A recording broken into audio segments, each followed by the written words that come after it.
Et nous enchaînons à présent avec Enjeu patrimoine où nous allons nous intéresser à la fiscalité du PER, ce plan épargne retraite, donc produit pour préparer sa retraite, qui est souvent mis en avant pour sa fiscalité attractive. Mais qu'en est-il réellement à l'entrée, à la sortie et durant toute la vie du produit? Pour répondre à ces questionnements, nous avons convié deux professionnels du sujet en plateau. Pascal Lavielle, tout d'abord, responsable du service ingénierie patrimoniale de BNP Paribas. Bonjour Pascal Lavielle. Bonjour. Bienvenue sur le plateau de Smart Patrimoine. Vous êtes accompagné également de Amélie Ziegelmeyer. Bonjour. Bonjour. Bienvenue également. Vous êtes directrice régionale Paris au sein du groupe Cristal. On va essayer ensemble de décrypter pendant une quinzaine de minutes la fiscalité du PER. Alors déjà, il y a plusieurs PER. Amélie Ziegelmeyer, on va se concentrer dans un premier temps sur le PER, le PER individuel, qui est le produit pour préparer sa retraite le plus utilisé dans la famille des PER pour le coup.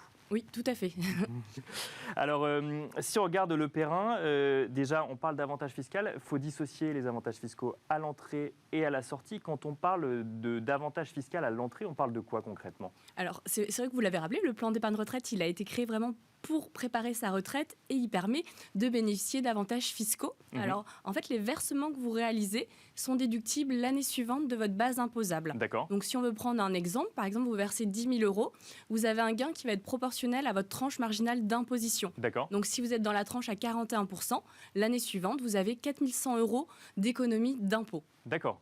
Voilà. Donc le calcul se fait en fait en fonction de la tranche à laquelle on est imposé à l'impôt sur le revenu. Exactement. On a un barème qui est progressif de l'impôt sur le revenu en France avec un système par tranche. Et comme les versements vont venir en déduction de la base imposable, eh ben, vous allez pouvoir diminuer la fiscalité à hauteur de votre tranche marginale d'imposition. Et si vous changez de tranche, parce que forcément, vu que le barème est progressif, ça vous fait un gain qui peut être, par exemple, là, dans mon exemple de 41%, mais il y aura peut-être une partie aussi à 30%, à voir selon les montants. Et alors, donc du coup, je fais mon versement. Je rappelle quand même que sur le PER, donc le plan épargne retraite, je prépare ma retraite. Ça veut dire que je déduis un versement que j'ai fait, mais que je ne peux pas toucher pour le coup. Exactement. Les sommes sont indisponibles jusqu'au départ à la retraite. Par contre, comme on parle de la fiscalité, c'est peut-être important de rappeler qu'il y a un plafond sur les versements. Donc, pour les particuliers, c'est soit 10% du plafond annuel de la sécurité sociale. D'accord. Donc, un petit peu plus de 4 000 €. Recalculé chaque année pour le coup. Voilà, recalculé chaque année. Donc là, le plafond annuel de la sécurité sociale est de 41 136. Donc 10% de ce montant-là, et c'est le choix entre le plus élevé des deux plafonds, 10% des revenus d'activité de N-1, alors diminuer des cotisations sociales, des frais professionnels, et dans la limite de 8 passes. D'accord. Donc là, potentiellement, c'est un petit peu moins de 33 000 € qui peuvent être déductibles par an pour un particulier.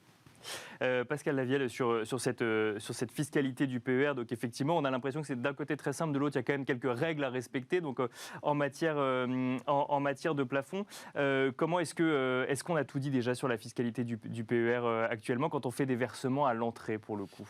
Quand on fait des versements à l'entrée, donc effectivement, comme ça a été rappelé, ce qui est très intéressant, c'est une déduction de nos versements.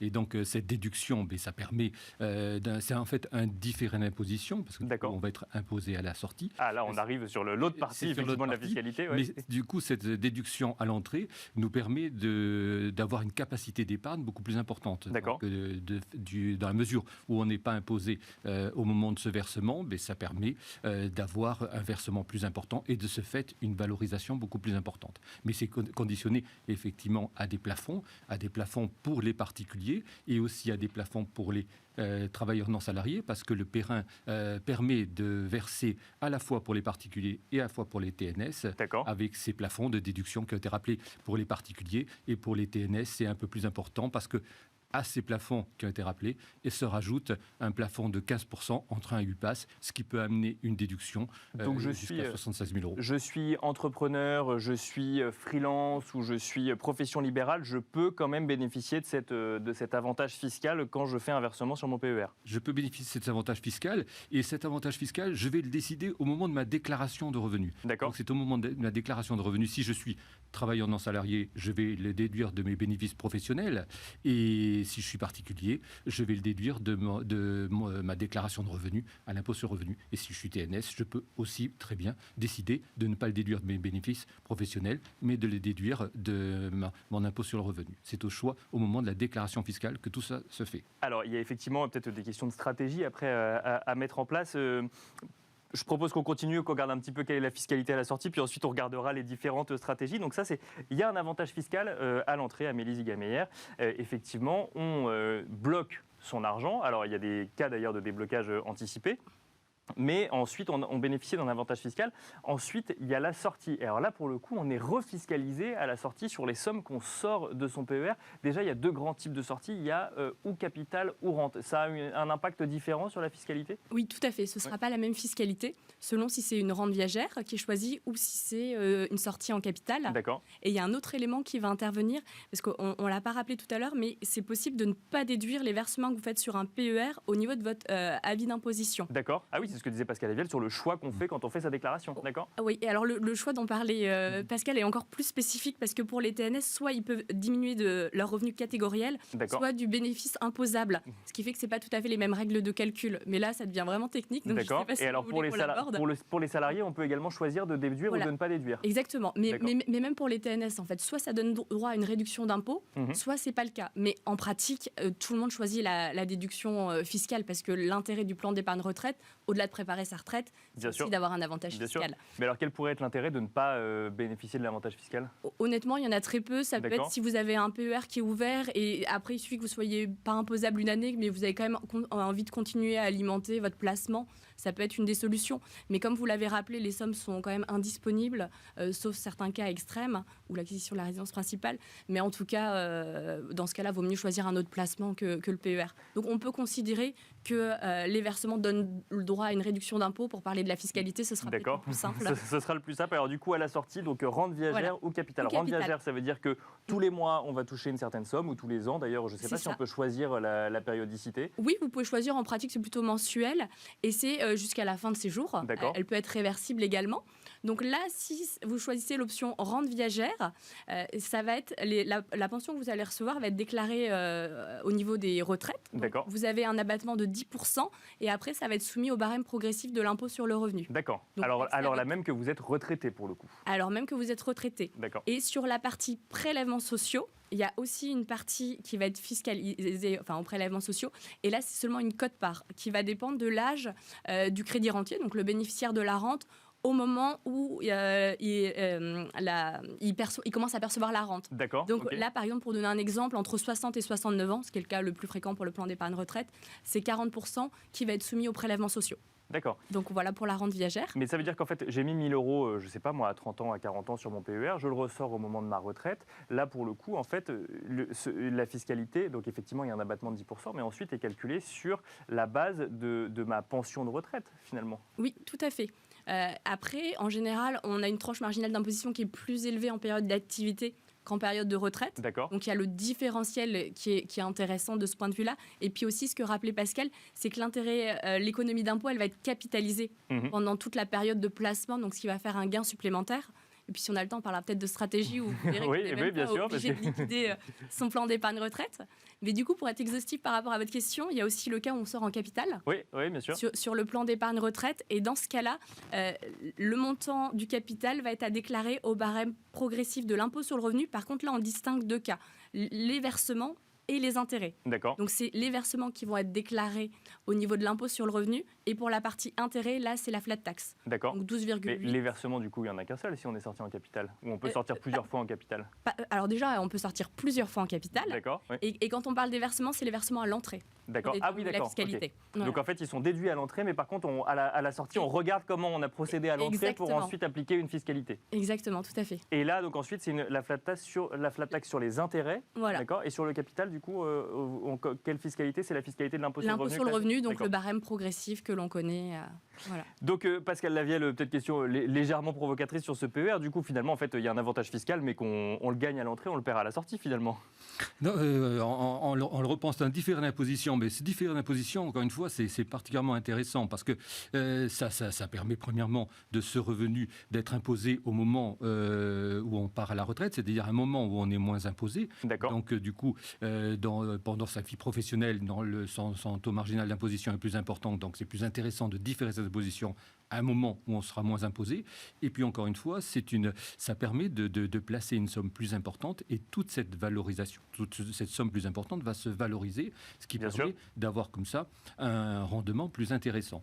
Et cette imposition sera à la flat tax. Donc la valorisation sera à la flat tax. Donc ce qui fait un produit tout à fait compétitif vis-à-vis des autres produits de placement. Parce que les valeurs mobilières sont à la flat tax aussi. Donc le PER est avec cet attrait de la déduction pour les versements à l'entrée, qui est différé. Donc au niveau du versement, comme il a été signalé, donc on le remet au barème de l'impôt sur le revenu. Mais toute la valorisation, elle est totalement compétitive avec les autres produits de placement parce que c'est la flat tax, c'est ce fameux 30%. Ce que vous nous dites, c'est qu'effectivement, quand on verse sur son PER, on ne se contente pas de mettre dans un produit vide, c'est qu'après, derrière, on va faire des choix d'allocation. Donc, il y a peut-être effectivement des plus-values qui vont se faire. Et comme on a eu un avantage fiscal à l'entrée et qu'on n'est pas imposé sur les plus-values tant que ça reste dans le PER et qu'ensuite on est imposé à une période de sa vie où on est normalement moins imposé à la retraite, ça reste avantageux, même s'il y a une fiscalité au moment de la sortie. Au moment de la sortie, donc on peut si il y a la sortie en rente ou la sortie en capital. Donc si on fait une sortie en capital, il est intéressant de fractionner cette sortie en capital pour faire en sorte que ce soit imposé à un taux marginal d'imposition intéressant. Donc Bien on sûr. ne peut pas sortir d'un coup, il faut le différer pour que ce soit un TMI qui soit plus faible que celui au moment où on a versé. Et alors un cas particulier, si jamais on veut sortir avant le terme, et donc potentiellement dans des cas de déblocage anticipé comme l'achat d'une résidence principale ou un mariage, je sais que ces deux-là sont compris, il y en a peut-être d'autres également. Quelle fiscalité s'applique là? On est toujours en activité et on a bénéficié d'un avantage fiscal au moment du versement. Donc le PER est intéressant parce qu'il permet un déblocage anticipé. Et il y a une nouveauté maintenant qui est pour l'acquisition de la résidence principale. Donc soit on débloque malheureusement pour les accidents de la vie, ce qui est possible, et également pour la résidence principale. Pour les accidents de la vie, la fiscalité, ce sera uniquement les prélèvements sociaux qui s'appliqueront. Prélèvements sociaux à un taux de 17,2%. D'accord. Et si c'est un déblocage anticipé pour la résidence principale, là, ce sera fiscalisé exactement comme une sortie en capital, c'est-à-dire sur les la base de votre versements imposition sur l'IR et la valorisation à la flat tax, donc la résidence principale, est fiscalisée exactement comme la résidence principale. Mais le PER individuel a 3 compartiments et les 2 premiers compartiments qui sont les réceptacles d'une part des versements volontaires et deuxième compartiment que l'épargne salariale peuvent sortir pour l'acquisition de la résidence principale. Mais le troisième compartiment, si jamais vous aviez versé des cotisations obligatoires des employeurs de salariés, celui-ci ne peut pas sortir pour l'acquisition de la résidence principale. Alors là, on rentre effectivement dans le PER, alors que pour le coup, pour l'instant, on était autour du PER. On regardait la fiscalité à l'entrée ou à la sortie. Amélie Zigelmeyer, du coup, question peut-être un petit peu stratégie, parce qu'on entend qu'il faut préparer sa retraite de plus en plus tôt, que 30 ans, c'est presque déjà trop tard pour commencer à préparer sa retraite, alors qu'on n'y pense pas encore forcément.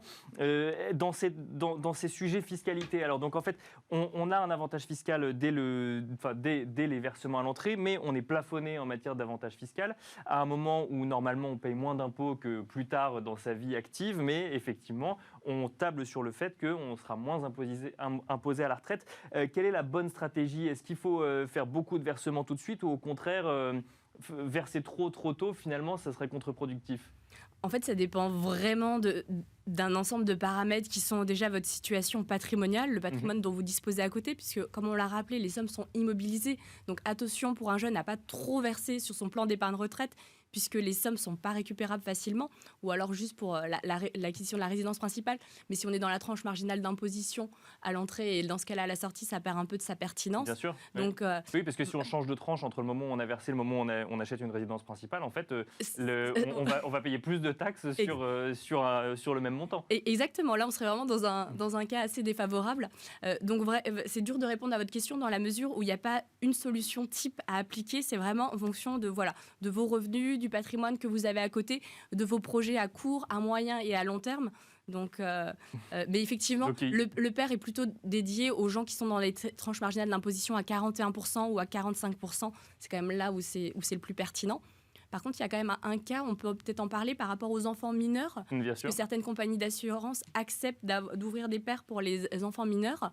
Donc là, au niveau du plafond, on va être sur 10% du PAS, donc 4 000 €, mais on peut revenir 3 ans en arrière. donc plus l'année en cours, donc ce qui fait à peu près 16 000 euros, avec du coup le gain pour les parents, puisque les enfants sont dans le foyer fiscal des parents.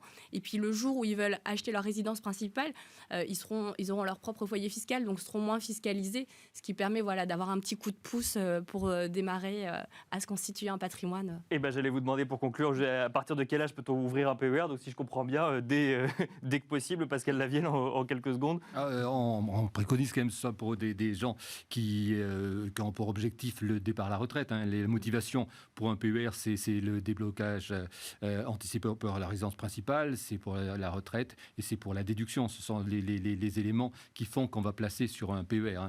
Donc, et son attrait fiscal, c'est un produit qui a été très bien pensé. Et son attrait fiscal, effectivement, est une incitation très forte à placer dans les PER.